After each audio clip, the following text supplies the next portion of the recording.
Jaque Siri was an indigenous woman who lived on the banks of the Great Orinoco. One day, she went out as usual to pick fruits, tubers, and roots, when in the distance, she heard the screams of a woman.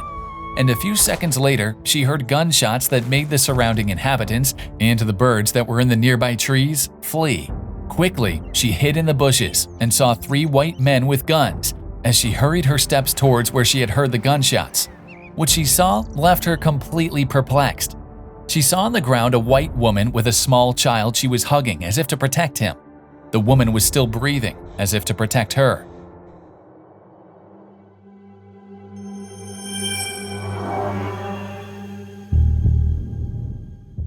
The woman was still breathing. She wanted to leave and approached her trying to help her, but she was already dying. In her last moments, the woman managed to murmur a name. She said it slowly, but it could be heard before she took her last breath.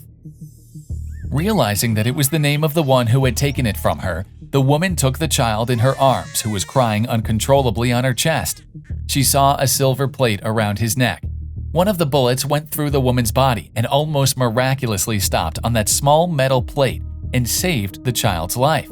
She took him in her arms and soothed him by breastfeeding him, for she had small children that she still breastfed with her milk.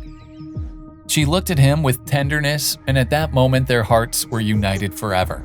And the woman took him to her village, which was in the deepest and most inaccessible part of the jungle, because the white man forced them to go deeper and deeper. When he arrived, the villagers were alarmed, for they had never seen a white man so close and so unprotected at the same time. The white man had enough time to use only violence and robbery as a means to dominate the jungle and its inhabitants. The blood that was shed, the pain and death it brought to the people of the jungle was great. The presence of a white baby aroused the strongest feelings of fear, rejection, and hatred in the people. The poor white boy represented everything bad and negative that the people remembered. He was part of the white enemy and should not survive. The indigenous blood had to be avenged, and that child had to pay. No. If you do that, you will be as bad and cruel as the whites.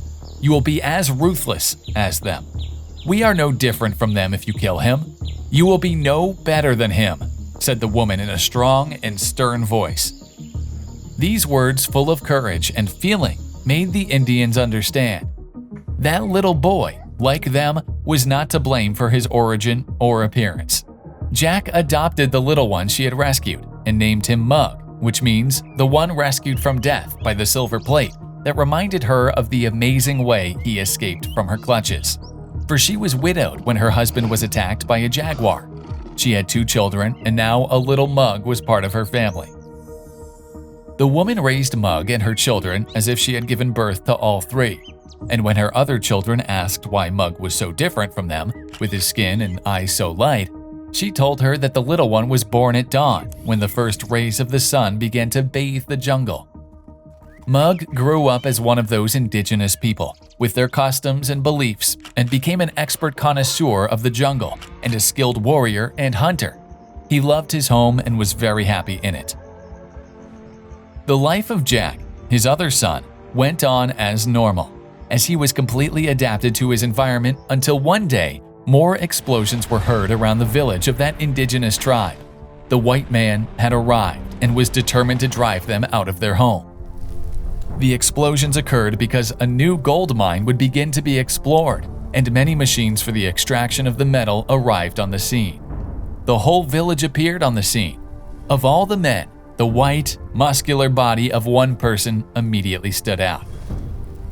Carlos, the man in charge of the earth-moving and machinery, came forward, and with awe and curiosity, using the interpreter, told the elders that he wanted to see the image of Mug up close. That moment was breathtaking. As Carlos approached Mug little by little, he could no longer believe his eyes. As they approached, the 2 men looked like a drop of water.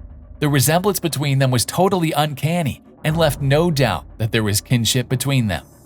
The man looked at the silver piece the boy wore around his neck and checked his initials. CJ were those of his son, Carlos Jose, who he thought had died. And then they told him the story of how some men killed his wife and everything that happened afterwards. Raul's name belonged to an old companion who wanted to take his wife away from him because she did not agree with her husband developing projects in the virgin forest, and the father was led to believe that the natives had killed his wife and son. Because of this, he developed a deep resentment towards these people and always fought to expropriate their land and wealth, in the act suspending mineral extraction operations. That man had received a great lesson in life. Those he hated and despised so much, those he had caused so much harm to, those who had always been the object of his prejudices, these same people had rescued and cared for his own son. And now, thanks to them, he could embrace him again and tell him how much he loved him. The jungle found in that man one of its most fervent defenders, as did the indigenous people. The two worlds have met, and they have learned to respect each other.